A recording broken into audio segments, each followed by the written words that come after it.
अभिराम वाणी पर आपका हार्दिक स्वागत है। अभिराम साहित्यिकी के इस YouTube मंच पर मैं उमेश महादोशी आप सभी का अभिनंदन करता हूँ। जैसा कि आपको सूचित किया गया है, अभिराम साहित्यिकी के इस YouTube चैनल पर मैं उमेश महादोशी प्रस्तुत कर रहा हूँ प्रत्येक गुरुवार और रविवार को सायं 4 से 5 बजे के मध्य अनूठी लघुकथाएं। ये लघुकथाएं अभिराम साहित्यिकी के जनवरी-मार्च 2018 से अक्टूबर-दिसंबर 2020 तक के अंकों से ली गई हैं। हमारा प्रयास है कि अनूठी लघुकथा में अनुभूति की सघनता पाठकों को विशेष रूप से प्रभावित करने की क्षमता रखती हो या उसके कथ्य में जीवन मूल्यों में हो रहे परिवर्तनों की शाश्वतता को रेखांकित करने की क्षमता हो या फिर उसका कथ्य अपने समय की जड़ता को चुनौती देने में सक्षम हो। लघुकथाओं के चयन में संपादक के साथ सामान्य पाठक की समझ और पसंद का परीक्षण भी किया गया है।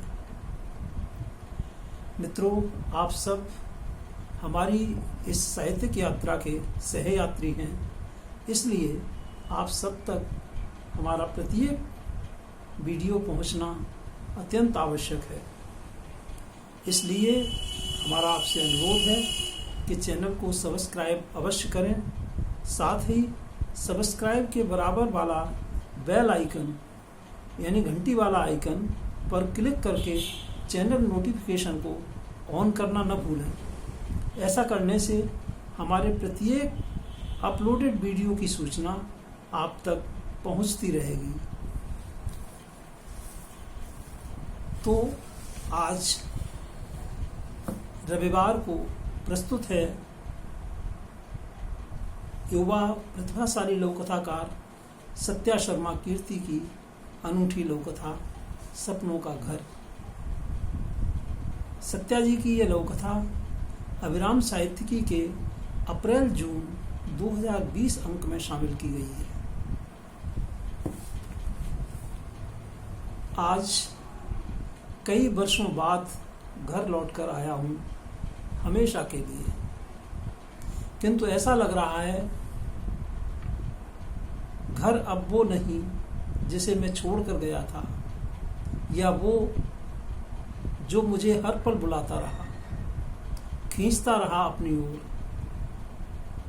स्मृतियां चाहे कितनी भी पुरानी हों, हमेशा ताजी ही बनी रहती हैं। तभी तो लगता है जैसे कल की ही बात हो। मेरी शादी होना और अपने 2 मासूम बच्चों तथा पत्नी को छोड़ नौकरी की खातिर दूर देश चले जाना।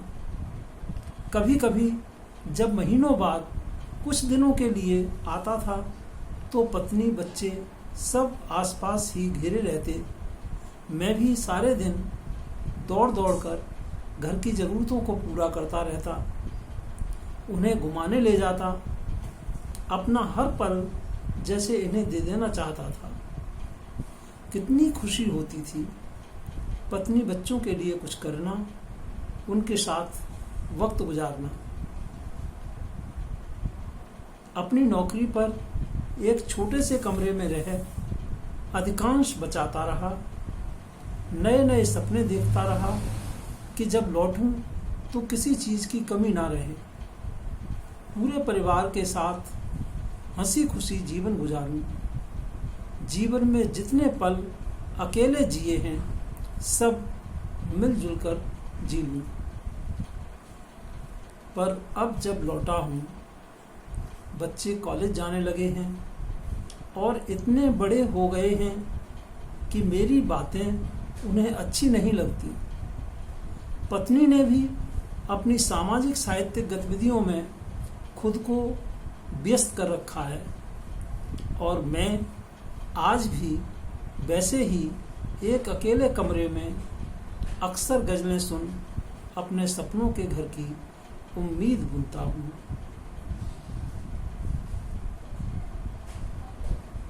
मित्रों, ये थी सत्या शर्मा कीर्ति की लघु कथा सपनों का घर। आपको कैसी लगी? अपनी प्रतिक्रिया अवश्य दीजिए। धन्यवाद।